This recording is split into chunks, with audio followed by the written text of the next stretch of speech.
Good morning, everyone, and welcome to the show. This is a live morning space for artists, filmmakers, musicians, and creators who are navigating the real world of making art. On this show, we talk about positivity, but not the fluffy kind.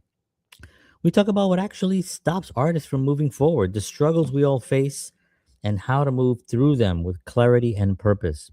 We'll also highlight good things happening in the industry, share ideas, suggestions, and practical advice, and most importantly, have honest conversations. This is a show where is live. So if you're here, feel free to ask questions or join in. This is a place to reset, get grounded, and start the day moving forward as an artist.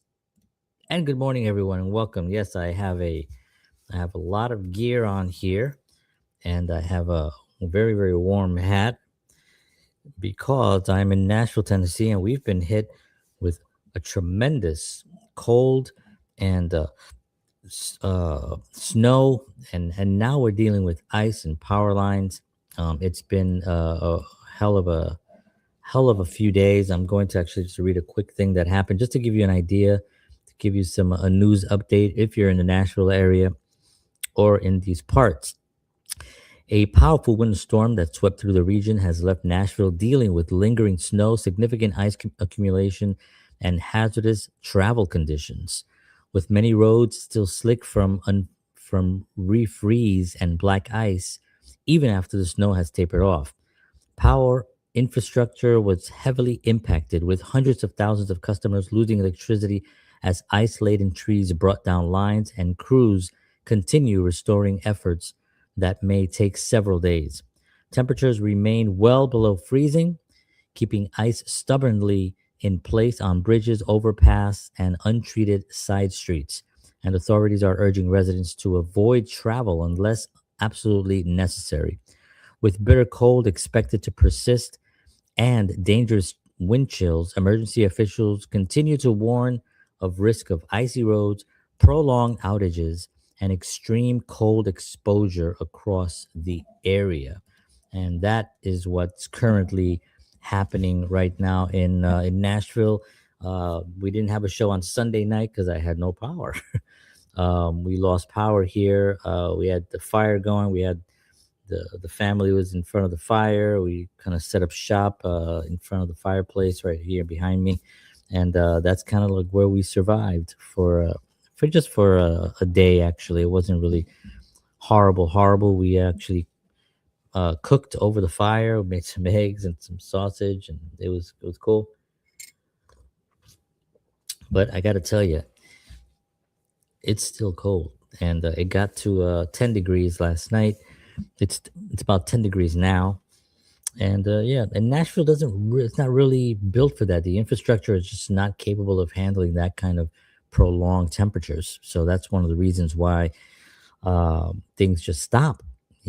There's no school so far until tomorrow. Apparently, everyone's going back tomorrow, but I kind of have a feeling that it's going to be a few more days because as of last night, there were about 150,000 other residences that did not have power. So the mayor and the crews here have been amazing. They've been doing a great job. NES, the Nashville Electric Service, have they've been doing an incredible job. They've been out 24/7 out there working on power lines. The trees just froze, and we've had trees exploding in the distance. I don't know if you ever heard about exploding trees, but it's a real thing. They actually do explode from the inside. It's a whole thing with physics and the cold and the sap inside. When it starts unfreezing, or when it starts warming up or something, it kind of expands very quickly and then just blows up the damn tree. So it's pretty crazy. Anyway, this is not a weather program, so I'm gonna get started here. So one of the things that happens a lot for us that work in the arts is that we get into this fear of saying no to projects, and sometimes, it's scary because you think, well, is that the opportunity that basically lost where I lost the opportunity? Is that the was that the opportunity that was going to make it over the edge? And we have all these thoughts running through our heads when we're dealing with different projects and different people. And one of the important things is to always remember, is your trust your instincts, right? This is what gets usually tampered and or trampled, I should say, and it gets tampered with and trampled because we lose sight of what we're looking at. Um, we're only thinking of the actual project and the opportunities, and of course we're thinking financials and we're thinking of other things like that. But you have to look at everything, and not in a survival mode, right? In creative industries like film and music, saying yes can feel like survival, but over time it's often saying no that defines a career. Isn't that interesting? You have to be able to say no, not only to projects or to individuals or to groups, whatever, but when you're involved already in a project, you have to be able to direct. You have to be able to say, I don't think that's a good idea. I think this is a better idea. And you have to be not afraid.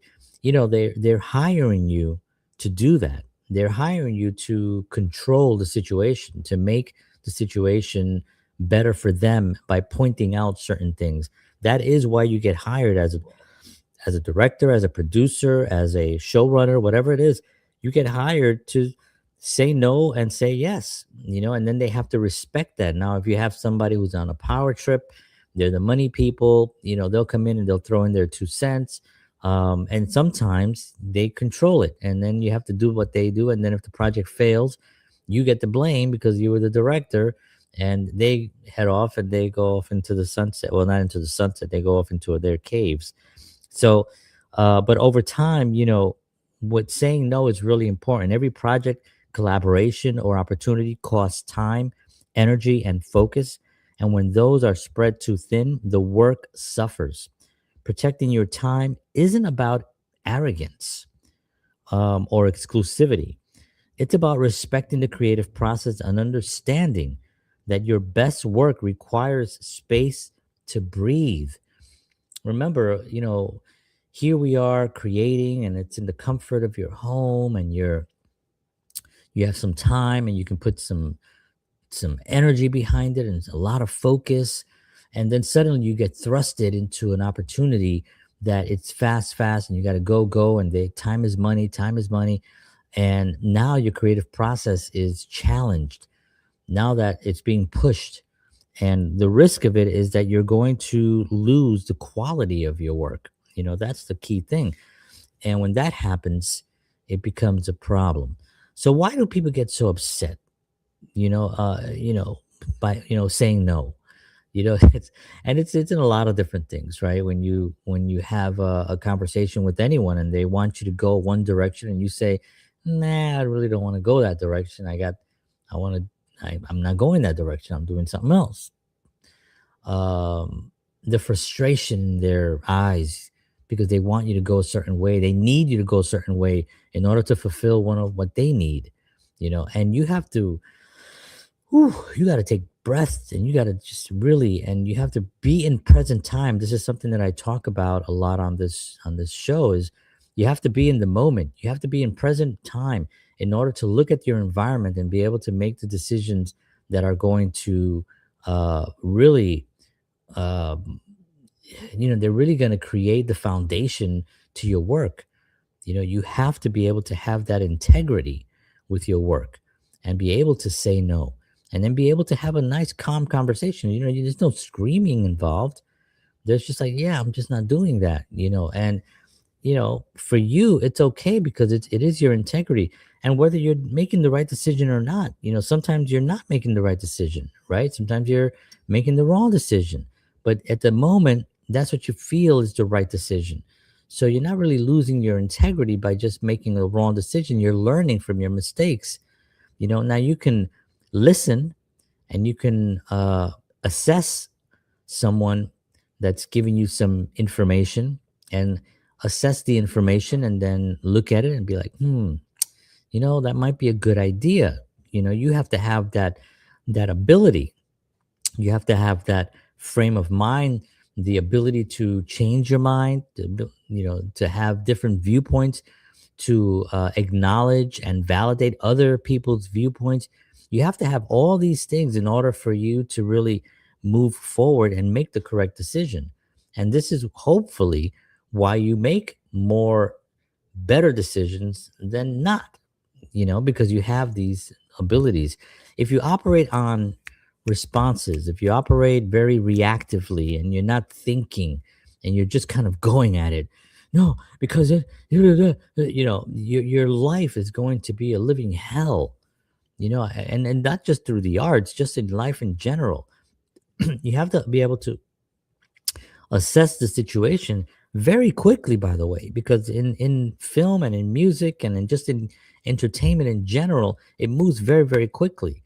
I did a show last week, right? We talked about what's happening with brands, right? Hiring creatives and storytellers to work on their brands. So we talked about Kellogg's, and we talked about the Gap and Macy's, and I don't know, any other brands that you can think of, Target.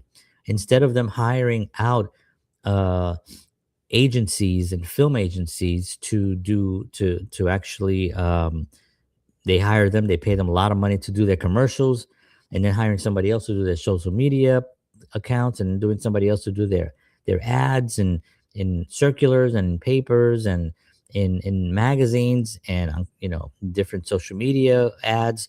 All, all that now is coming in house, right? So I did a whole talk about this, right?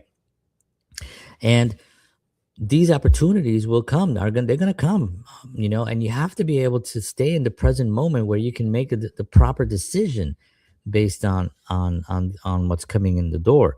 So learning to say no is also about protecting your vision. You take a job, they hire you for your creative abilities, they hire you because you have something to bring to the table that's unique and that can help their project come alive, because they didn't think about it, right? It happens with everybody. I bring people in so they can look at my stuff because it's a new set of eyes, especially if I respect their creativity.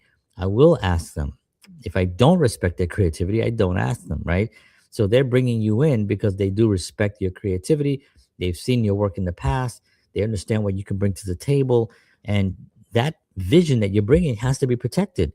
Not every opportunity aligns with where you're headed, even if it looks good on paper or comes from the right people. When artists say yes out of fear, like the fear of missing out, fear of being forgotten or something like that, they risk drifting away from the voice that made their work meaningful in the first place. We all have that voice, right? We all have that vision that we want to protect, and that creative spark that we want to build into a flame, right? Well, that has to be protected, and we run into these things that it was the meaningful place where it started from has to be protected, but we're also in fear of losing out a job, and this is where you have to really, really stay focused and really look at the opportunity and be like, this is good, this is not. And sometimes you'll tell someone, I didn't take that opportunity because I didn't like it. But why didn't you? It's a lot of money. Why did you? And you're like, it didn't feel right. And you know what's happened to me every single time I've gone with against that? I've gone against my own instincts, and I've gone with someone else's opinion because they think it's a good idea and they're pushing me in that direction. And usually it's a self-serving thing. It's because it's making them what they need. They feel like they're losing out on something. It's their fear of losing out, right? And they push you towards it. 100% of the time, whenever I've done that, I've gone down the toilet. my it's been really bad. My clarity has been fogged. I go into a funk.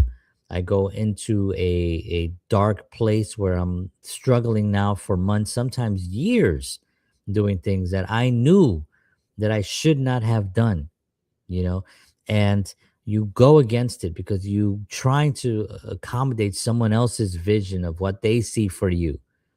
You go off your path. This is so valuable to understand. I mean, I cannot tell you how important it is for you to assess things and then say no. And it's also very empowering. And sometimes, not all the time, but sometimes it gets brought back. The opportunity comes back to you again better because you showed that you have integrity, that you're valuable, and that you're okay with losing whatever they're giving you. And they see that and they're going, this guy is not afraid to lose this opportunity. Maybe we should up this ante and maybe we should give them a little bit more. Maybe we should increase our either our costs, or maybe we should give them a little bigger piece of the pie, so to speak, because they see that and they want somebody like that. They want somebody with integrity. This is oop, camera went out there. I'm having a lot of little technical things, so hopefully we can hang out here for a little bit more. But this is what they hired you for. It's because they want that from you. So clarity is built on choosing fewer things and committing to them fully. So imagine you have 10 projects that were offered to you in a year. Six of them you knew just did not feel right. But those four were solid and great projects. Now you have four, you have a year filled with four great projects. And and not only that, but in the long run, you will make more money. You will make more money. You have to get into the frame of mind that if you wait, if you say no, if you continue to hold your position in where you are and stay strong, you will be able to find that right project, because that is what these bigger companies are looking for. They're not looking for a yes man. Trust me, they are not looking for a yes man. They got those by the wazoo. They usually work in the offices, they usually work lower positions. They need somebody to come in and be like, I don't like this. I don't think this is a good idea. I think this is a better idea. And you're doing it not because you just want to say no. You're doing it because you're looking at, you're assessing the situation quickly, rapidly, and with the greatest intention of building that project to the highest level. That's the key thing. Martin Scorsese puts it, he says, you have to keep saying no until you say yes to the right thing. You see what I'm saying? That's the key thing. That's Scorsese. I think he's got a pretty decent career that he built for himself, right? And that's how he does it. You can see him on set. I've watched a lot of footage of Scorsese, or just directors in general, on set behind the scenes and seeing how they work. A lot of times they're just very focused and they're looking at it and they're like, no, no, no, that's not good. That's not good. Scorsese will be like, no, no, all right, let's do this. David Lynch, who passed, I think a year ago now, he said, he gets on set and he's very, very, very blunt about what he doesn't want. He knows what he wants, and when he sees what he doesn't want, he has to stop and say, he's not going to be like, nah, I guess it's good enough. Yeah, it's not good, but it's all right. He's got to get it there. Are they 100% satisfied at the end of the project? No, no. Why would they? That's what keeps them going. That's what keeps them wanting to do better. Is the fact that no, they're not satisfied. They want to go to the next one and try to make the next one better. Right? That mindset reframes boundaries as discipline, not ego. Remember, we're not talking about ego here. We're talking about discipline. We're talking about a mindset, a mindset that just looks at the quality of something and says, this is not the right quality. And then you're able to voice it in a confident manner, in a educated manner on the subject, in a respectful way to the producers and to the any other directors or any people running the show. You want to be able to do that with integrity, and you also want to be respectful because it's not your project. If it's not your project, right? If it's your project, then what you say goes. But if it's not your project and somebody brought you into their project, you have to go in there with that respect. But you have to be able to voice it and say, I kind of, this is my views. Again, if they don't want it, that's fine. And if they keep not wanting, well, then you kind of made a bad choice, right? Then if you're being shot down, and you think to yourself, gosh, I really think I'm on the right track here, but they really don't want to listen to me. Unfortunately, sometimes you fall into those situations, right? What are you gonna do? You just keep going, keep acknowledging, keep trying. Don't give up, right? Don't give up. Maybe something they will take, and maybe actually they'll realize it worked, and maybe they'll go back and correct some of the things that you had suggested in the first place, right? In an industry that constantly demands more, the artists who last are the ones who know what to protect, what to pursue, and when walking away is actually the most creative decision they can make. I mean, how about that? Making Walking away can be one of the greatest decisions and one of the most creative things that you can do. Not only that, it does a few things, and what I already talked about, so I don't want to keep harping on this, but it shows people in the industry that you have some integrity, and you're not a diva, I'm not, or a devo, whatever a male version of a diva is. You're not a devo. You actually are going to go out there and you're going to do the best you can to find the best quality work that you can. And you're going to suggest it. You're going to recommend it to them. This is what we do. This is what you do. And it's a wonderful feeling when you say no and they respect it, and then you move on and you go to something better, and it's okay.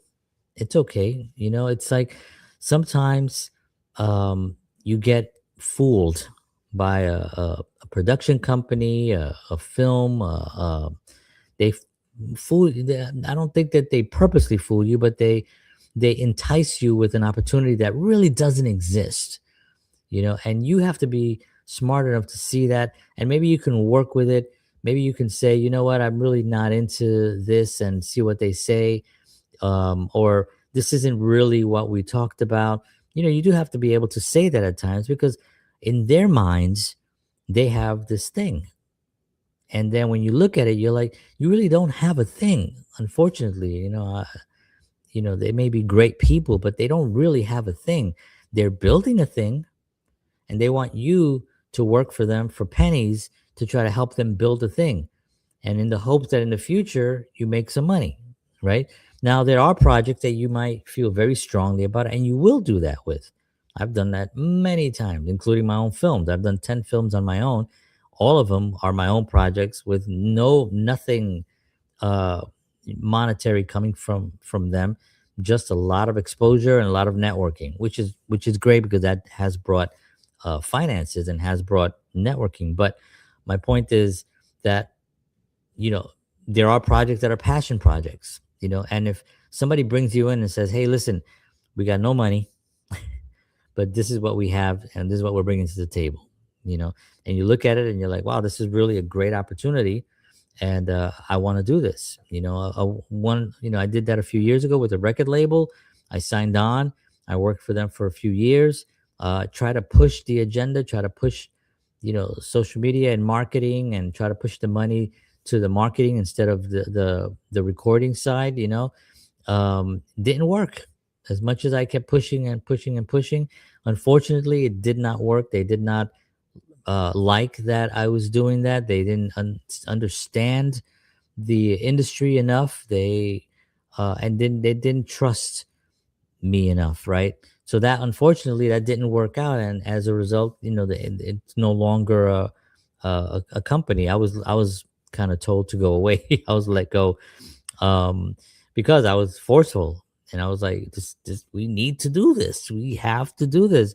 It's not about, especially when you're dealing with music back in, I don't know, 10 years ago or so.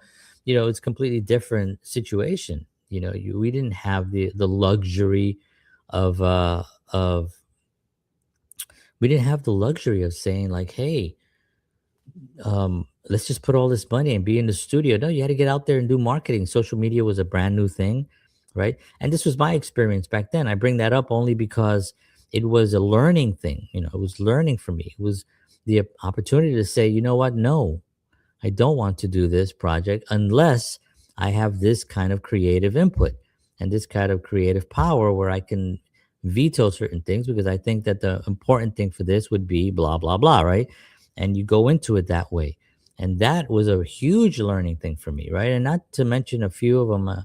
Last year, I went through a couple of different opportunities that, brought me in.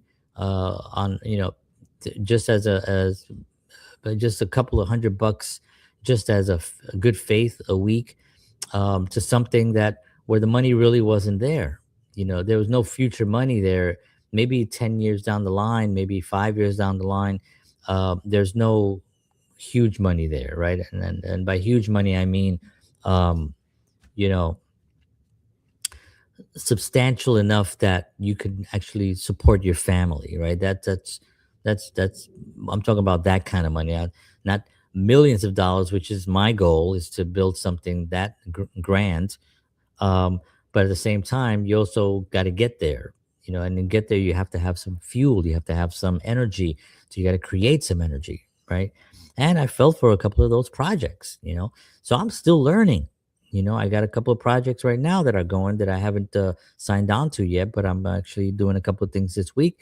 We'll see. We have to take it and see what it looks like, see what they actually recommend, see what the conversations so far have been fantastic.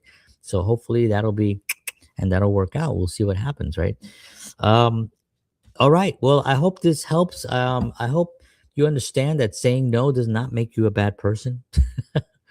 That saying no is actually the most empowering thing that you can do sometimes, and it gives you the ability to respect yourself and respect the craft and respect your ability that you're putting out there.